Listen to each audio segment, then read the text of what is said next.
Rejected by every alien male in the galaxy, a tiny alien princess often wondered if she had any place in the stars at all.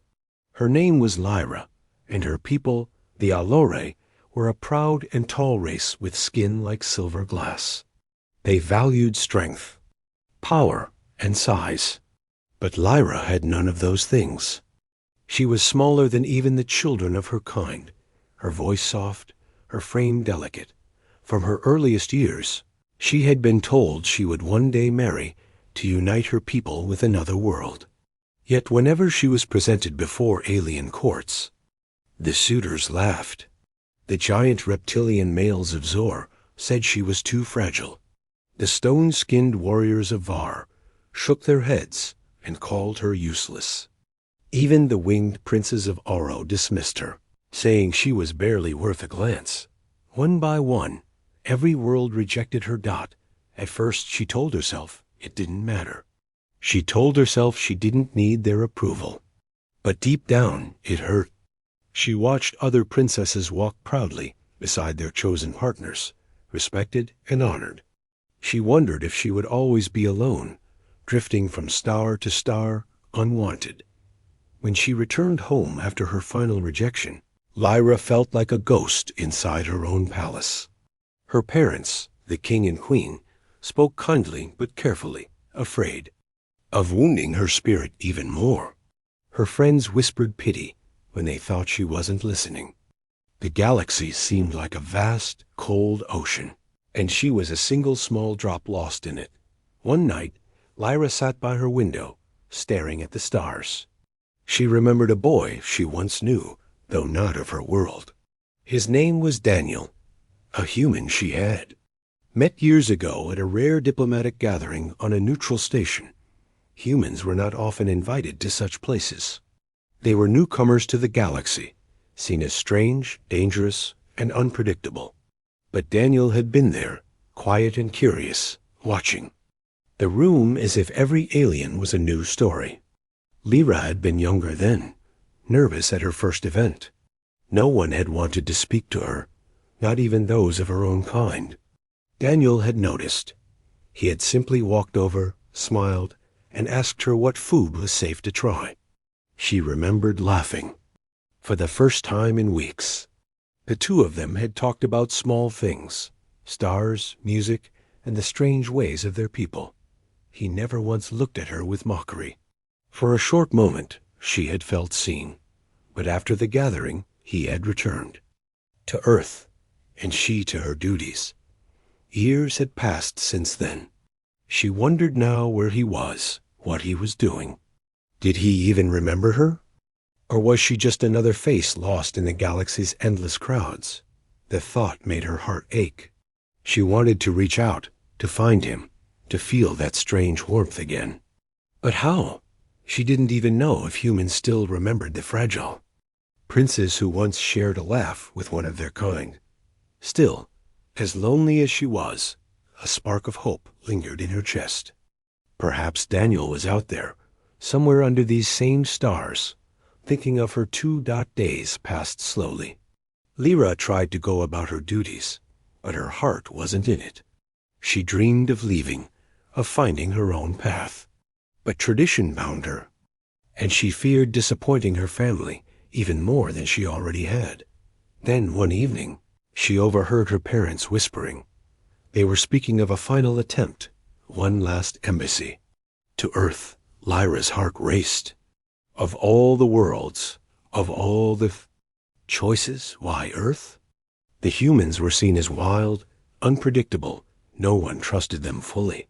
And yet, something inside her leapt at the chance. For the first time in months, she felt a stir of life in her chest. Maybe it was foolish. Maybe it was impossible. But maybe, just maybe, she could see him again.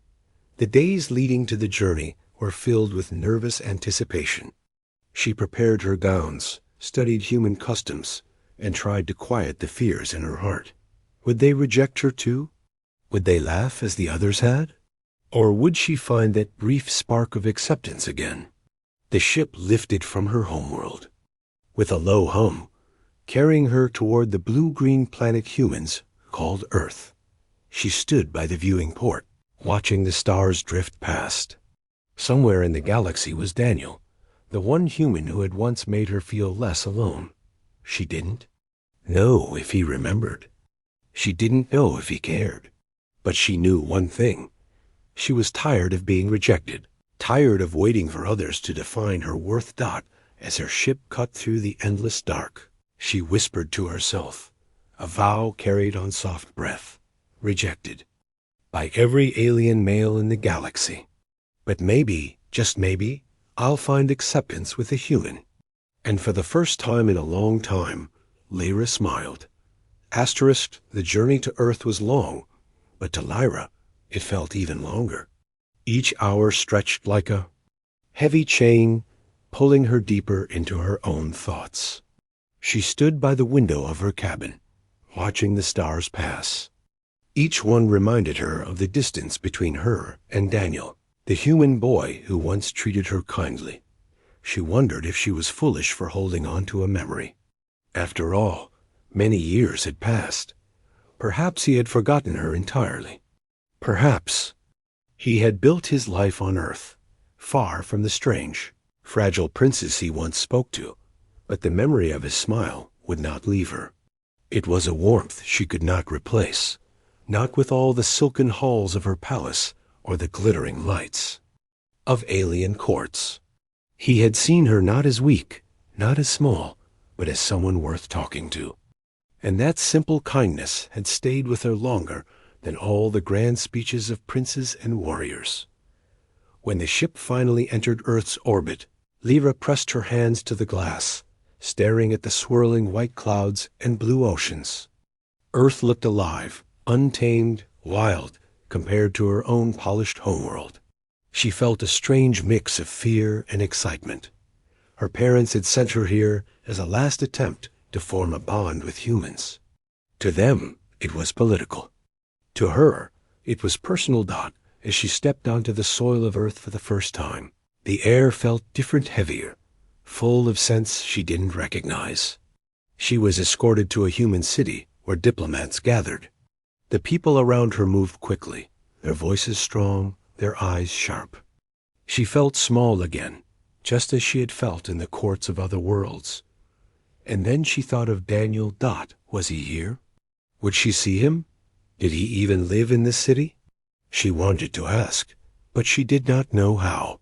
She was afraid of sounding desperate, afraid of what she might discover if she searched for him. During the meetings, humans welcomed her politely, though cautiously. They had heard of her rejections across the galaxy.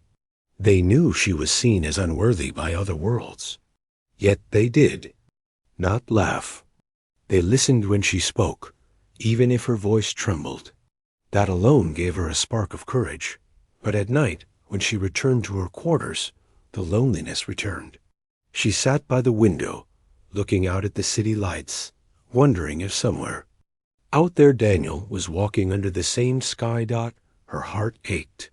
She wanted to find him, to speak to him, to feel that connection again. But she didn't know how.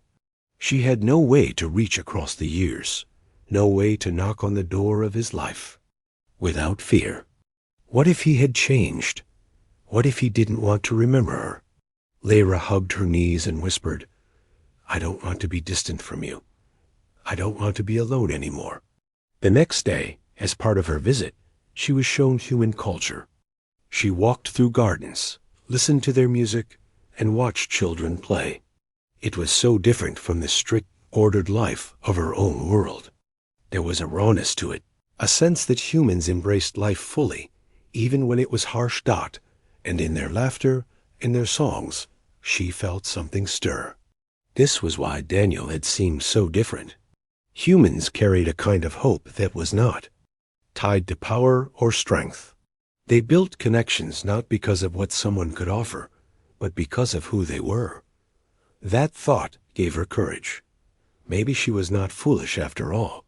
Maybe, even if Daniel had moved on, there was still a chance to reconnect, to find acceptance not just from him, but from humanity itself. Still, the distance weighed on her heart. She had lived so long feeling unwanted that reaching out felt like standing on the edge of a cliff. One step could bring her to safety or send her falling. That night, she wrote a message. It was simple, just a few words on a glowing pad. Daniel, do you remember me? She did not know if she would ever send it. She read it over and over, her hands trembling. The words felt both too much and not enough. Tears welled in her eyes, but she did not erase the message. Instead, she saved it. A reminder of her hope. For the first time, she allowed herself to believe that the connection she longed for might still be possible. She did not know how, and she did not know when. But she believed, and as she fell asleep, the thought repeated in her heart. Rejected by every alien male in the galaxy, the tiny alien princess still held on to a single hope that, with a human, she might yet find acceptance. The days on Earth passed quickly, but to Lyra they felt heavy. She attended human councils, shared polite words, and smiled when expected. Yet in her heart there was only one thought: Daniel. Every evening she sat by her window, her small message glowing on her tablet. Daniel, do you remember me? She had not sent it. Fear held her back. What if he didn't remember? What if he had no interest in speaking to her again? Still, the hope was there. It stayed alive, soft but steady, like a candle in the dark. One morning, a human guide approached her. He explained that, as part of her cultural visit, she would meet citizens from different walks of life: soldiers, farmers, teachers. Humans valued such exchanges, he said. Lyra nodded, though her heart was only half listening. But then the guide spoke a name. Lieutenant Daniel Hart will be among them. The sound of it made her breath catch. Daniel, after all these years. He was here. Her hands trembled as she smoothed her gown. Memories flooded her: the boy who had asked her about food, the boy who had made her laugh when no one else dared to look at her. And now, after so long, she would see him again. When the day came, Lyra's heart beat so fast she thought the humans around her might hear it. She entered the hall, where a small group of people waited. Soldiers stood tall, teachers smiled warmly. Farmers carried the calm of open fields. And then there he was, Daniel. He was taller now, his shoulders broader, his eyes older. The years had marked him with lines of experience, but his smile, when he saw her, was the same. For a moment, Lyra froze. She wanted to run to him, to speak, to tell him everything she had carried in her heart, but her feet stayed still. She felt the distance of years, like a wall between them. Would he remember? Or would she be just another figure from a forgotten gathering? Daniel stepped forward. His voice was warm, steady. Princess Lyra, he said softly. It's been a long time. Her chest tightened. He remembered. I wasn't sure you would, she whispered. How could I forget? His smile widened, though there was gentleness in his eyes. You were the first person at that station who spoke to me without suspicion. I've thought about that moment many times. Lyra's eyes filled with tears she had not expected. All the weight of rejection, of loneliness, seemed lighter in that instant. He had not forgotten. Still, the distance lingered. They spoke politely. At first, surrounded by others. She listened as he shared stories of Earth, of his service, of the human way of life. She spoke of her people, carefully choosing her words. It was all formal, distant, like two actors in a play. But beneath the formality, her heart reached out. She longed to speak as they once had, simply, freely, without the weight of duty. That evening, after the gathering ended, Lyra walked alone in the garden of the embassy. The air was cool, the earth flowers strange but beautiful. She thought she would be alone. But then she heard footsteps. Daniel. He stopped a few paces away, his hands in his pockets. I hoped I'd find you here, he said. Lyra turned her. Voice quiet. I was afraid you might not remember me. I remembered, he said, his tone certain. I remembered the way you laughed. It was real. Not the kind of laugh people give, because they're supposed to. Her throat tightened. For so long, she had been seen as fragile, weak, unwanted. But here was a human who remembered her for something simple and true. Yet even as warmth filled her, sadness followed. The years apart still felt like a shadow between them. She wanted to bridge it, but didn't know how. I feel distant, she admitted softly. So much time has passed. I don't know who you are now. I don't know if I have a place in your life. Daniel looked at her, his eyes steady. Lyra, distance doesn't erase what mattered. We're different people now, yes. But that doesn't mean we can't reconnect. His words touched something deep in her heart. Humans had a way of speaking with honesty that cut through fear. She realized that maybe it didn't matter that years had passed. What mattered was that he still stood here, speaking to her with kindness. They walked together through the garden, speaking quietly. She told him of the rejections she had faced, the loneliness that had followed. He listened without judgment, his expression filled with understanding. When she finished, she looked at him nervously. Do you think it was foolish of me to hope you would remember? Daniel shook his head. No, hope is never foolish, especially not for humans. We live on a world that tests us every day.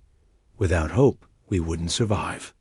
Lyra felt tears slip down her cheeks, but this time they were not from sadness. They were from relief. For the first time in years, she felt seen, not as fragile, not as weak, but as someone who mattered. The distance was still there, but it no longer felt like an unbreakable wall. It felt like a bridge waiting to be crossed as they stood together under the earth sky. Lyra whispered, almost to herself, rejected by every alien male in the galaxy. Yet here I am, and a human remembers me. Daniel glanced at her, a quiet smile on his lips. And that makes all the difference, doesn't it? Lyra nodded. For the first time in a long time, she believed it did. The days after their meeting passed like a dream to Lyra. For so long, she had carried the weight of rejection. Now, suddenly, she found herself walking through Earth with someone who remembered her, not out of duty, not out of pity, but out of genuine care. Daniel. He was different now, older, stronger, shaped by years of living on a harsh world. Yet when he looked at her, his eyes still held the same warmth she remembered. That warmth gave her courage, but it also reminded her of the distance between them. She had lived in palaces, on ships, and among the polished halls of alien courts. He had lived under open skies, among people who faced storms, mountains, and oceans with bare hands. How could someone like her, fragile and unwanted, ever truly stand beside someone like him? One afternoon, Daniel invited her to walk through a busy earth market. The air buzzed with sound merchants calling, music playing, children laughing. Colors flashed from stalls full of fruits, fabrics, and crafts. The smells of spices and food filled the air. Lyra walked beside him, her hands folded nervously. Everyone seemed so alive here. They didn't move with the stiff formality of alien nobles. They moved with energy, with purpose, with joy. She felt small again, out of place. Daniel noticed her hesitation. Don't worry, he said gently. No one's here to judge you. Just take it in. Humans live through moments like these. Simple things. Lyra nodded, though she wasn't sure she understood. Still, she tried. She paused at a stall where an old woman sold flowers. The woman smiled at her and placed a tiny blossom in her hands, without asking for anything. Beautiful things are meant to be shared, the woman said simply. Lyra blinked. She wasn't used to such gestures. In her world, every gift had meaning. Every word had weight. But here, It seemed natural kindness without calculation. As they walked, Daniel told her stories. He spoke of growing up in a small town, of running barefoot in the fields, of learning to climb trees and swim in rivers. He spoke of losing people, too, of facing hard times, but always finding a way forward. Lyra listened quietly, sadness touching her heart. She wanted to tell him her own stories, but they all felt pale compared to his. She wanted to reconnect the way they had years ago, laughing and speaking freely. Yet now the years stood between them like an invisible wall. That night she sat by her window again, holding the small flower the woman had given her. Her heart felt heavy. She whispered into the quiet room, "I don't know how to reach you, Daniel. I don't know how to cross this distance." But then she remembered his words. Hope is never foolish. The next day, Daniel took her to a human training ground. Soldiers ran, lifted, and practiced together. Lyra watched, amazed. They were not the strongest beings in the galaxy, not compared to the towering aliens she had known. And yet, they moved with determination. They pushed themselves, Daniel explained. Not because they're the biggest or the strongest, but because they refuse to stop. That's what it means to be human. Lyra thought about that. Her whole life, she had been measured against others and found lacking. But here, the measure was not size or power. It was heart. That evening, as they walked through the city lights, she gathered her courage. "Daniel," she said softly, "do you ever feel distant from me? After all these years?" He paused, then nodded slowly. "Yes, years apart change people. But distance doesn't have to mean the end. It just means we have to learn each other again." His words struck her deeply. He was right. She had been clinging to the past, afraid of what time had done. But maybe reconnecting wasn't about pretending nothing had changed. Maybe it was about discovering who they were now. Over the following days, she tried. She asked him questions not just about Earth, but about him. What he dreamed of, what he feared, what gave him joy. And slowly, the distance began to shrink. One evening, as the sun set over the horizon, painting the sky in gold and red, Lyra turned to him. "I was always told my smallness was weakness," she confessed. "But being here, I see that humans don't see the world that way.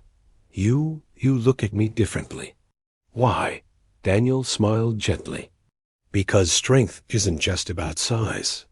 Sometimes strength is surviving when no one believes in you. And you've done that, Lyra. That's why I remember you." Her chest tightened with emotion. All the sadness of rejection, all the years of distance, felt lighter in that moment. She had always thought she was reaching toward him, unsure if she could close the gap. But maybe, just maybe, Lyra had begun to feel something she had not felt in years: closeness. Walking through Earth with Daniel, listening to his words, watching humans live with fire in their hearts, it gave her hope. Yet even as their bond grew, the distance still lingered. She feared losing it again.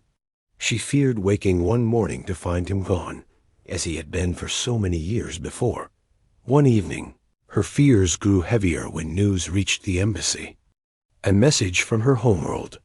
An alien faction that had once rejected her people had returned, not with words, but with weapons. They threatened her kingdom, demanding tribute and surrender. Lyra's heart sank. She could picture her parents, standing tall before their enemies, but inside their palace walls they must be afraid. And she? She was far from home, standing on Earth, powerless to help them. That night, she sat alone in her chamber, staring at the glowing city outside. Tears pricked her eyes. She whispered, "I should be there, but even if I were, what could I do? I am small, I am weak. I was rejected by everyone who is supposed to stand with me. How could I ever stand for my people now?" The sadness pressed heavy on her chest. She thought of Daniel, but even then, doubt crept in. Would he see her as a burden? Someone always in need of saving? Would the distance between them widen again? If she showed how powerless she truly felt? She stayed awake through the night, battling the weight of her own thoughts. The next morning, Daniel found her sitting quietly in the garden. He could see the pain in her eyes. "What's wrong?" he asked softly. Lyra hesitated, but then the words poured out. She told him of the message, of the enemies threatening her people, of her fear that she could do nothing. She confessed her feelings of weakness, her belief that no one could ever see her as worthy.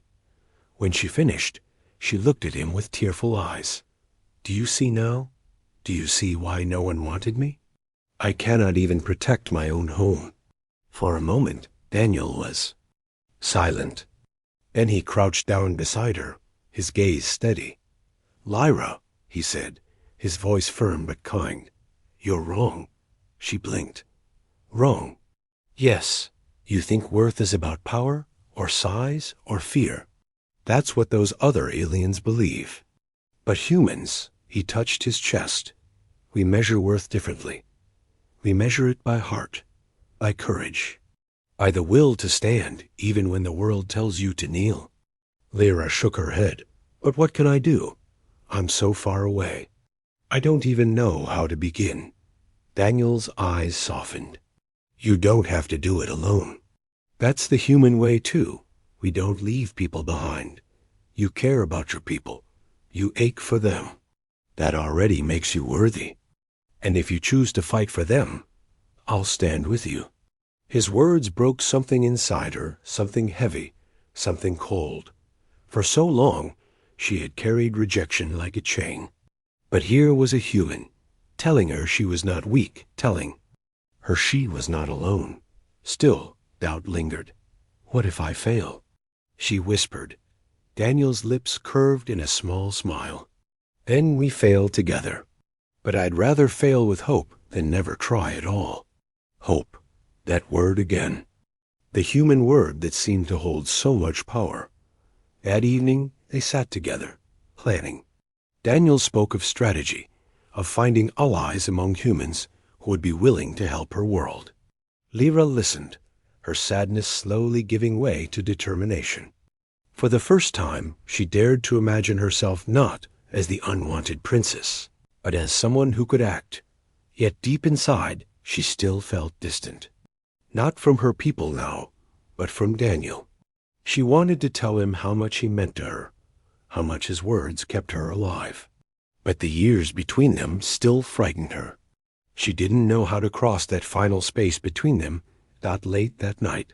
As he prepared to leave, she whispered, "Daniel, do you ever feel like I am too far from you? Like there is still a distance between us?" He paused, looking at her carefully. Then he nodded. "Yes, but distance doesn't mean we can't bridge it. It just means we keep walking until we meet." In the middle, Lyra felt her throat tighten. Tears burned in her eyes, but they were not tears of despair. They were tears of hope. She thought of her people, threatened yet waiting for her. She thought of herself, fragile yet standing. And she thought of Daniel, who had promised not to leave her behind. For the first time, she believed that maybe her worth did not depend on the galaxy's judgment. Maybe her worth was something she could claim for herself, with a human by her. Sighed as she lay down to rest. Her last thought before sleep was a whisper in her heart.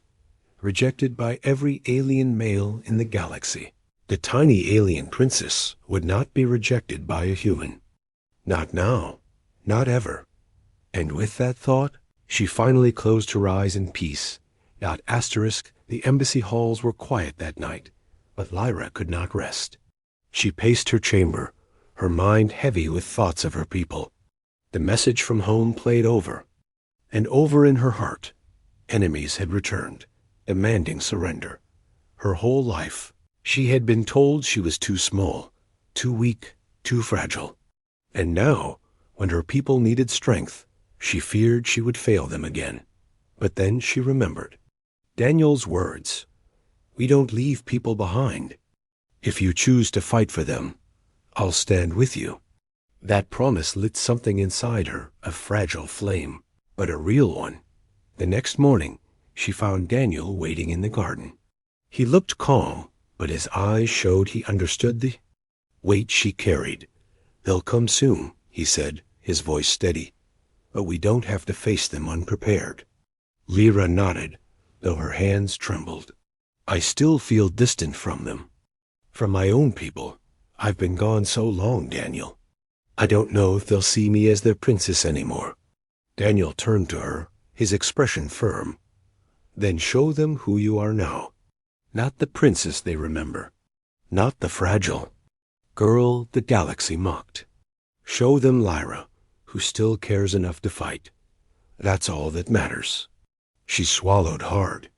His faith in her felt stronger than her own faith in herself.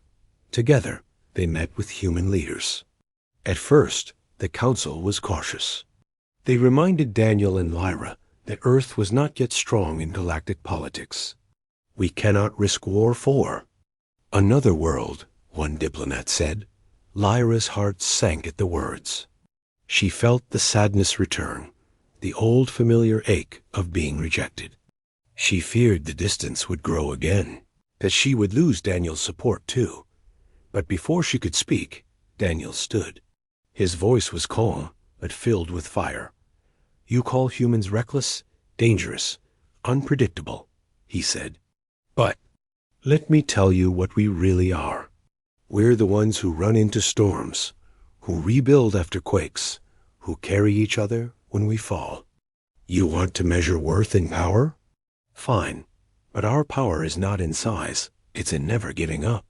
And I won't give up on her people." The room fell silent.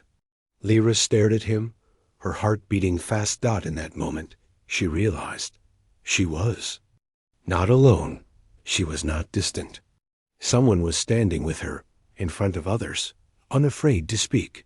The council did not promise armies, but they gave support resources, information, and a small group of volunteers. It was not much, but two. Lyra, it felt like the beginning of hope. As they prepared for the journey back to her world, Lyra struggled with her emotions. She wanted to tell Daniel how much he meant to her, how deeply she feared losing him again. But the words stayed locked in her throat. That night, under the stars, she whispered to him, "Do you ever feel like I'm still far from you, even when you're right here?" Daniel looked at her for a long time before answering. "Yes, but distance isn't always about space. Sometimes it's about fear. You're afraid to reach for me, and I'm afraid to lose you." "But Lyra," his voice softened, "we're still here. And that means we can close the gap." Tears stung her eyes. She wanted so badly to believe. And when she looked into his eyes, she felt something stronger than fear-trust. The next day, their ship lifted off from Earth. Lyra stood by the window, watching the planet grow smaller. Her heart ached. She had found acceptance here, found hope with a human. Yet now she had to return to her people, to face the threat that loomed. Daniel stepped beside her. "Scared?" he asked gently. "Yes," she admitted, "but not as much as before." "Good," he said with a small smile. "Because being scared means you care. And caring, that's what makes you strong." His words wrapped around her like a shield. She realized then that distance didn't always have to be sadness.